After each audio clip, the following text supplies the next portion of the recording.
오늘이 한글날입니다.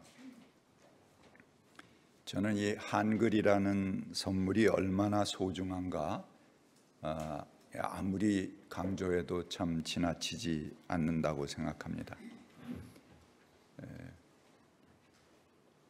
당신은 힘들게 만든 이 한문을 언문이라고 하면서 조롱했습니다. 소위 문자 쓰는 사람들에 의해서 아주 천한 짓거리로 멸시당하고 금지당하기까지 했습니다. 그러나 지금 우리가 그 덕을 600년 지난 다음에 아주 톡톡히 누리고 있다고 생각합니다. 저는 이렇게 몇 가지 자판만으로도 모든 글을 표현할 수 있는 이 글, 한글이 아니면 아마 한국이 그 컴퓨터 문명이나 IT 문명의 선두 대열에 서지 못했을 것이라고 생각합니다.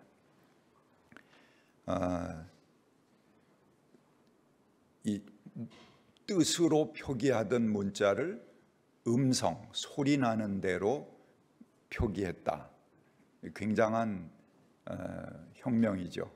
이 어떤 소리는 입천장을 부딪혀서 나오고 어떤 소리는 입술을 붙였다 떼면서 나오고 이런 모든 구조를 연구해서 그 구조를 글자 속에 담고 어떤 글이든지 어느 나라 글이든지 소리 나는 대로 표현할 수 있게 그렇게 했다는 것이 굉장히 놀라운 발상의 전환입니다.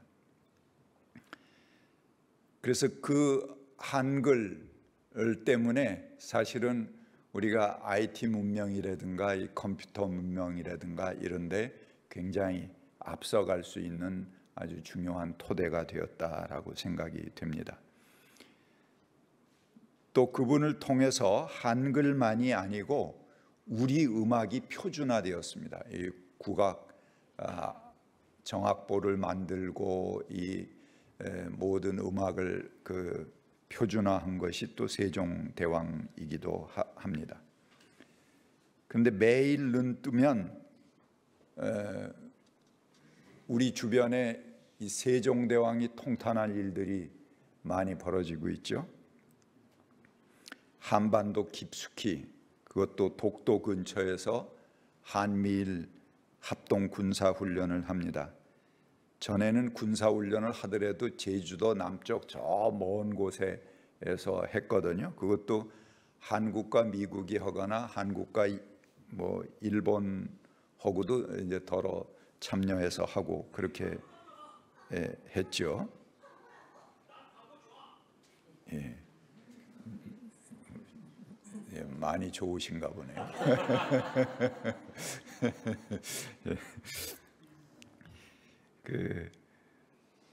근데 일본이 자기 땅이라고 우기는 독도 코앞에서 한미일 이렇게 함께 모여서 우길기를 달고 그리고 작전을 했다. 사실 미국의 작전 체계상 미국, 일본, 한국입니다. 우리가 합동 훈련을 깊이 하는 것도 그런 거예요. 그러니까는 합동 훈련이라고 하지만 사실은 일본의 지휘 체계를 받아들이고 거기 안에 종속되는 그런 훈련이기도 한 것입니다. 그것을 우리 앞바다 깊숙이 들어와서 했다 하는 것은 북은 물론이고 중국과 러시아까지 굉장히 긴장하게 만드는 그런 일입니다. 그래서 이 북중러 그다음에 한미일 이 냉전 구도를 명백하게 선을 그어서 우리 깊숙이 받아들인다 하는 그런 표시이기도 한 것입니다. 우리 땅덩어리는 이 대륙에 붙어 있는데 계속 밖에 있는 세력들과 소통하면서 그쪽으로 함께 하려고 합니다. 이 균형을 누려야 되는데 균형을 깨고 그 경계를 자꾸 깊게 만들려고 합니다. 이건 제사를 깎는 일이죠. 무엇보다도 세종대왕이 존경스러운 것은 여민, 민중과 더불어 간다 하는 것이죠. 그래서 최고의 이 여민을 정치 이념으로 삼으셨습니다. 백성과 더불어 간다 하는 것입니다. 백성을 위한다는 것도 아닙니다. 위민이 아니고 여민입니다. 그들과 더불어 간다. 굉장히 앞선 의식을 가지셨습니다. 그래서 세종 대왕이 여민락이라는 음악을 만드셨고 그것을 가장 즐겨 연주하셨다고 합니다.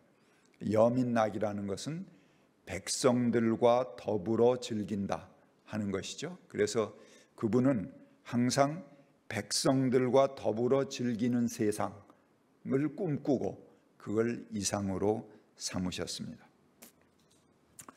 오늘 성경 본문을 보면은 나면서부터 소경된 사람을 놓고 제자들이 논쟁을 벌립니다. 부모의 죄 때문이냐 아니면 저 사람 자신의 죄냐, 자기들의 지적 호기심을 만족시키기 위해서 그 소경된 사람을 학습 대상으로 놓고 논쟁을 벌이고 있습니다. 그러나 예수님은 이렇게 답하십니다. 아니다.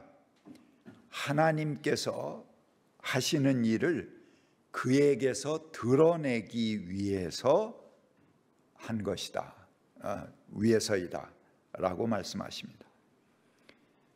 나면서부터 앞을 못 보았고 항상 주변에 짐덩어리였고 그리고 지금은 지나가는 사람들에게 구걸할 수밖에 없는 그런 존재지만 그가 예수님과 부딪힌 순간 새로운 삶의 의미와 목표를 부여받습니다. 너를 통해 하나님의 일이 드러나리라 하는 말씀입니다. 그 말씀은 현재의 상황도 아니고 그의 지나온 과거도 아닙니다. 예수의 대답은 미래를 향해 있고 새로운 사건을 향해 열려 있습니다. 이 눈먼 사람은 아마 이렇게 생각했을지 모릅니다. 이 사람아, 자네 말은 고맙기는 하지만 내가 나면서부터 소경일세. 여러 말 필요 없네. 지금 내 앞에 놓인 동전통 보이지? 거기다 달그랑 소리가 나게 한번 한 입 던지고 가면 될 일일세. 누가 그렇게 엄청난 일을 자네 보러 하라고 그랬나? 빨리 주머니를 털어 한 입 던지고 가게. 그게 내가 지금 원하는 일이야. 그리고 고칠 수 있다면 지금 여기서 고치지.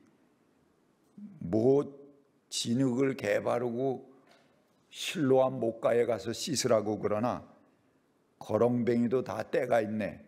사람들이 우르르 몰려 나오는 때를 맞춰야 하는 것인데 이 피크타임에 자리를 떠나서 한가하게 저 못가에 가서 얼굴이나 씻고 있으라고? 자네가 날 먹여주려나? 나는 지금 배가 고프다네. 아마 그렇게 이야기했을 수도 있을 것입니다. 아주 현실적인 상상입니다. 아마 요즘 현대인들은 이런 선택을 하지 않았을까 그런 생각도 해봅니다. 아무리 좋은 말이라도 그것이 비록 예수님의 말씀일지라도 우리의 마음이 닫혀 있으면은 무용지물입니다. 아마도 제자들이 자기를 표적으로 놓고 하는 논쟁 소리를 들었더라면 더욱 신경질적으로 이런 반응을 보이지 않았을까 생각해 봅니다. 아니, 그만한 이야기쯤은 이제 단련이 되어서 모욕으로조차 느끼지 않았을까? 그러나 성서에 나오는 이 눈먼 사람의 반응은 달랐습니다. 내게 이런 말을 주신 분은 없어. 사람들이 사람으로 보지도 않는 나, 감히 나 같은 사람에게 내가 당하는 이 모욕과 고난과 배고픔이 장차 하나님의 일을 드러나게 하려는 것이라니. 생전 거렁뱅이로 소경으로 살지라도 나도 단 한 번이라도 사람들 앞에 서서 그들이 주목해 보는 가운데서 또 그들에게 하나님의 영광을 돌릴 수 있다면, 그리고 그들이 함께 감사할 수 있는 그런 장이 나를 위해서 통해서 생기게 된다면 얼마나 좋을까. 나를 불쌍히 여기는 사람들이라 하더라도 그들은 단지 내 동전통에 한 잎을 던지고 갔을 뿐이야. 그런데 이분은 전혀 다른 사실을 내게 말씀하셨어. 제자들도 아니고 바로 이 거렁뱅이 소경을 통해서 하나님께서 영광을 받으시는 일이 일어난다니. 너무나 뜻밖의 소식이고 너무 뜻밖의 사건이야.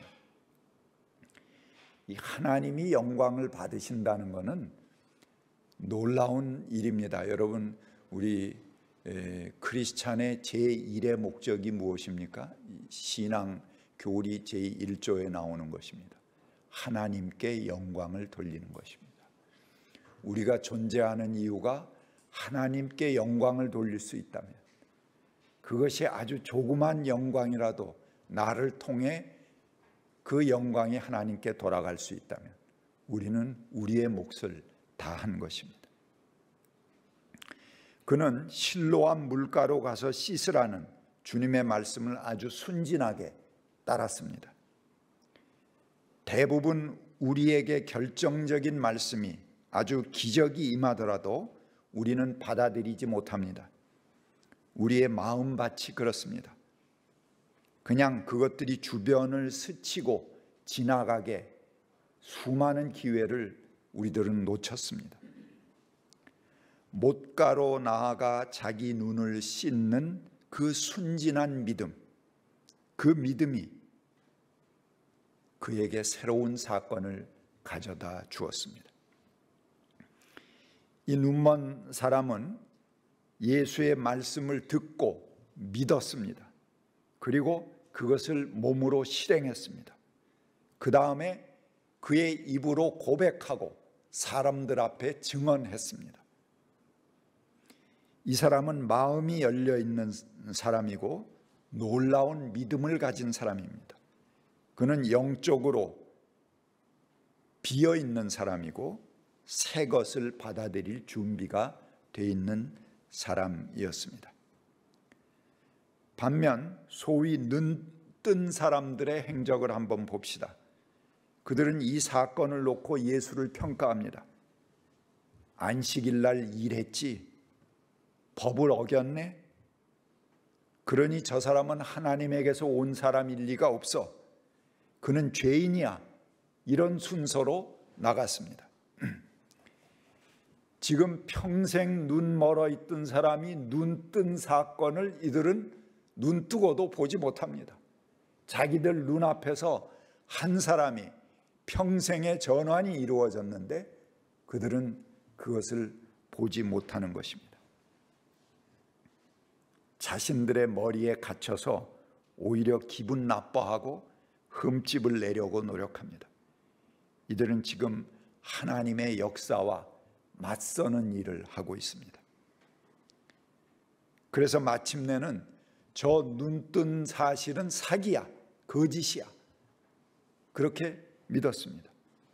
그리고 그 부모에게 가서 확인해 보자. 그리고 부모를 불러들였습니다.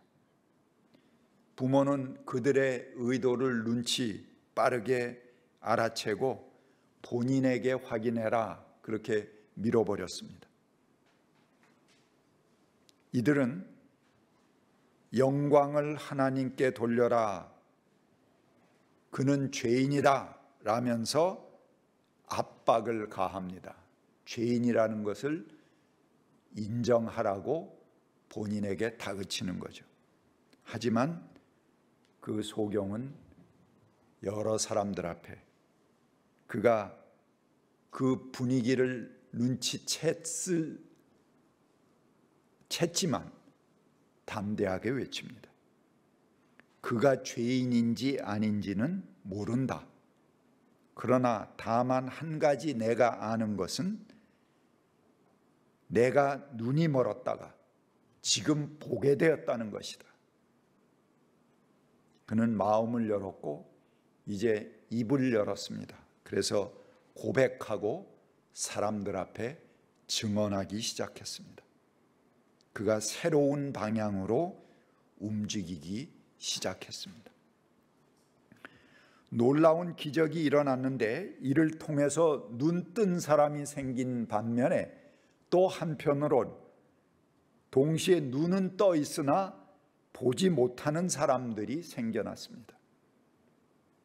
그래서 예수님은 못 보는 사람은 보게 하고 보는 사람은 못 보게 하려는 것이다. 오늘 여기 주보에는 제가 다 실지 못했습니다. 뒤에 쭉 그 다음에 스토리가 이어집니다. 그렇게 39절에 말씀하십니다. 바리새인들이 이 소리를 듣고 또 발끈합니다. 아, 그럼 우리가 눈먼 사람이라는 얘기냐? 예수님이 41절에 이렇게 말씀하십니다. 너희가 눈이 먼 사람들이라면 차라리 죄가 없을 것이다. 그러나 지금 본다고 하니 너희 죄가 그대로 남아있다. 이 논쟁은 육체적인 눈뜸에서 영적인 눈뜸의 사건으로 발전해 가고 있습니다. 처음에는 눈을 떴느냐 아니냐 하는 본문이 후반에 이를수록 예수가 어떤 분이냐 하는 논쟁으로 바뀌어 갑니다. 바리새인들은 그가 안식일에 일했다는 그 흠집을 잡아서 흠집도 아니죠. 그걸 꼬투리 삼아서 죄인이라고 단정하려고 합니다. 한쪽은 그가 죄인이다. 이 놀라운 사건을 보고도 그렇게 주장해 갑니다. 그러나 이 요한복음의 말씀은 예수가 어떤 분인가를 차츰차츰 밝혀가고 있습니다.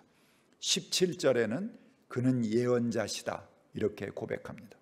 33절에는 하나님께로 오신 분이다 이렇게 고백합니다. 36절에는 인자다 이렇게 점층적으로 그 인격의 비밀을 드러내고 있습니다. 내가 인자를 믿느냐? 선생님, 그분이 어느 분입니까? 내가 그분을 믿겠습니다. 소경과의 대화입니다. 점점 이는 눈으로 육체적으로 눈뜬 건 그건 그냥 육체적인 변화일 뿐입니다. 그러나 이는 예수님과의 대화를 통해서 영적으로 놀라운 사실들을 깨달아 가고 있습니다. 그의 마음이 열리고 그의 고백이 열리고 그의 증언이 시작되고 있습니다. 그는 새로운 주님과의 대화를 나누게 되는 새 차원에 들어가게 되었습니다. 선생님, 그분이 어느 분입니까? 내가 그분을 믿겠습니다. 그래, 너는 이미 그를 보았다.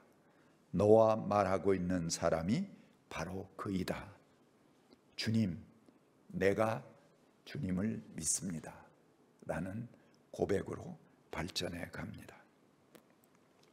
로마서 10장 10절에 보면 마음으로 믿어 의에 이르고 입으로 고백하여 구원에 이른다 그렇게 얘기하고 있습니다. 우리가 마음으로 믿더라도 입을 열어서 고백해야 됩니다. 그리고 증언해야 됩니다.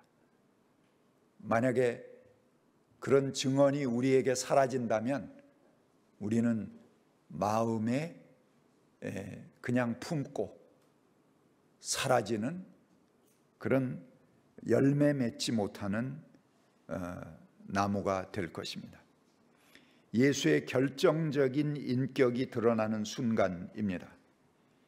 인자라는 것은 종말의 세상을 심판하고 하나님 나라를 이 땅에 펼치는 신적인 존재입니다. 메시아를 말합니다. 눈을 뜨건 안 뜨건 우리 소원을 이루건 안 이루건 이거는 단지 도구일 뿐입니다.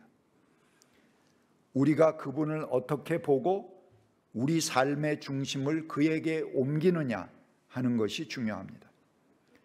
나면서 소경된 이는 자기에게 터무니없는 말을 던지는 이, 그의 얼굴도 볼 수 없지만 그 말을 듣고 그냥 묻어두지 않았습니다. 그 말이 가리키는 대로 몸을 일으켜 움직였습니다.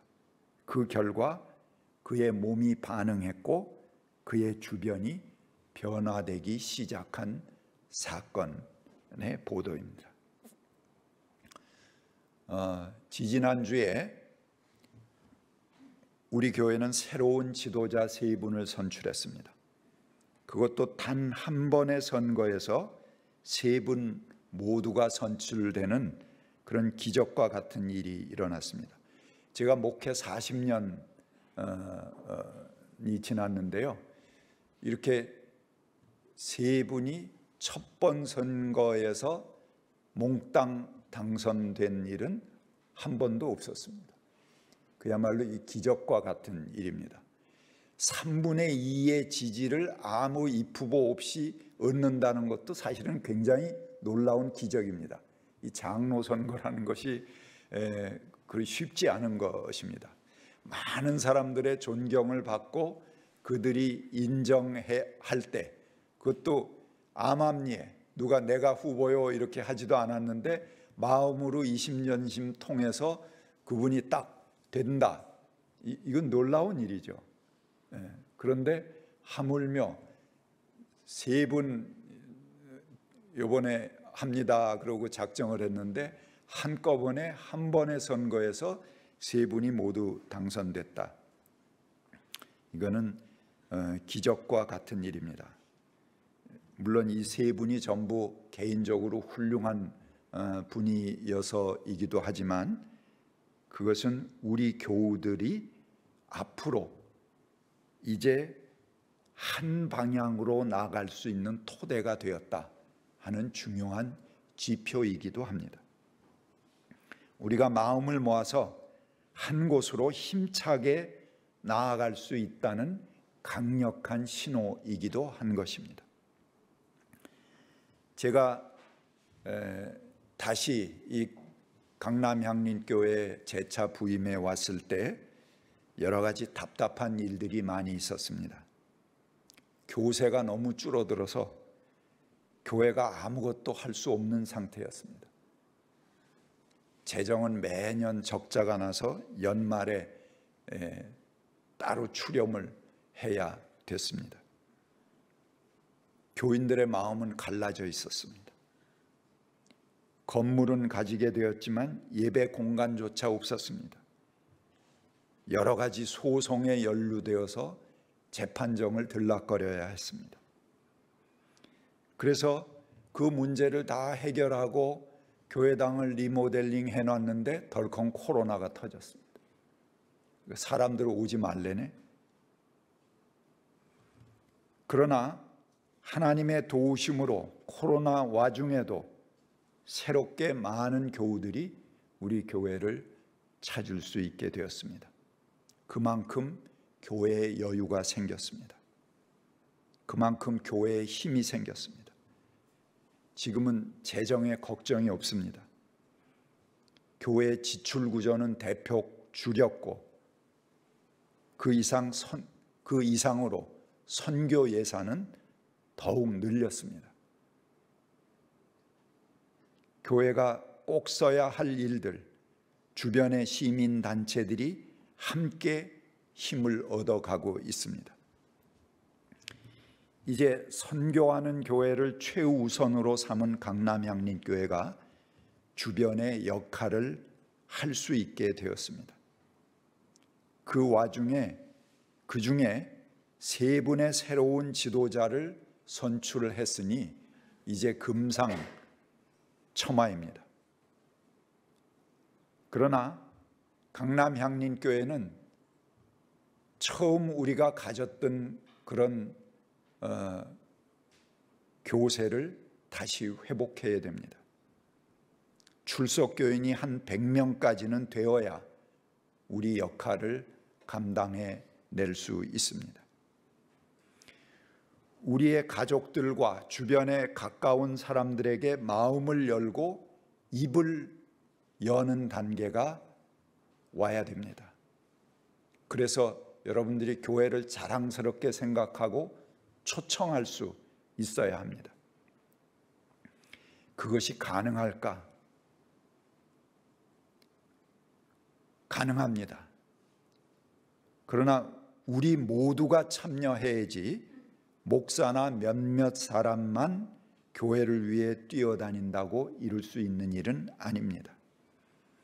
우선 여러분들이 첫 번째 마음을 열고 두 번째 입을 열어야 합니다.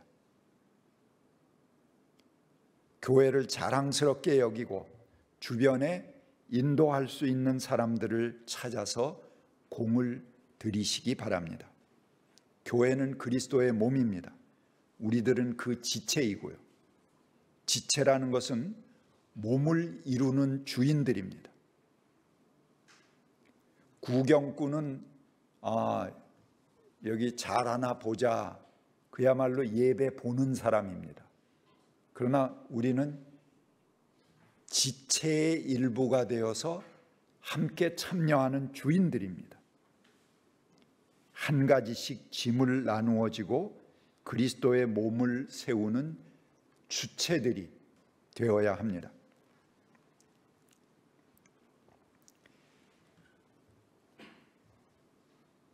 제가 여러분에게 올해와 내년 안에 여러분들이 한 사람씩 사람들을 초청해서 이 빈자리를 채우시기 바랍니다 하는 과제를 숙제로 드리겠습니다.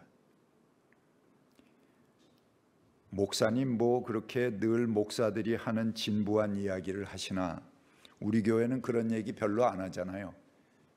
그런 얘기를 너무 안 해갖고 여러분들의 마음이 쪼그라든 겁니다. 교회를 사람들에게 자랑하지 못해요. 그리고 오라고 권하지 못해요. 그 마음을 펴시기 바랍니다. 그리고 입을 여시기 바랍니다.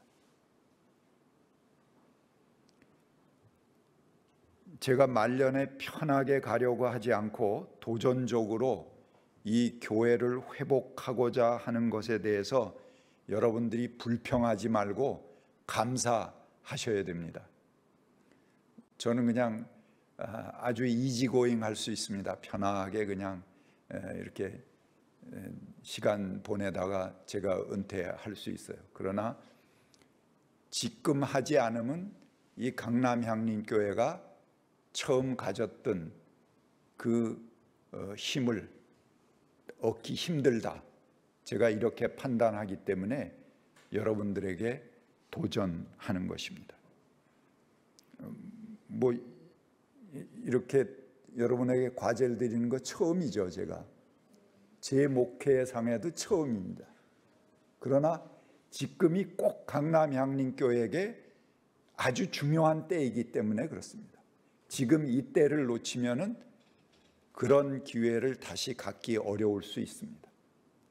그리고 우리는 그저 몇 명의 사람들이 마음 맞는 사람들끼리 모이는 동아리 교회, 그래서 매일 같이 즐겁게 뒤풀이는 하지만 아무런 열매 맺지 못하는 그런 교회로 주저앉을 수 있습니다. 지금이 우리의 마음을 동하고 마음을 열고 입을 열어야 할 때입니다. 그냥 그 목사가 또 뭐 그런 이야기 하려니 하고 흘려 듣지 마시기 바랍니다. 비상한 마음으로 여러분들이 참여하시기 바랍니다. 여러분들이 그리스도의 몸의 주체로 주인으로 설 수 있는 아주 적절한 기회라고 생각합니다. 교회에 중요한 행사가 있거나 특별한 예배가 있을 때 주변의 사람들을 염두에 두고 초청하시기 바랍니다. 초청장을 마구 남발해도 좋습니다.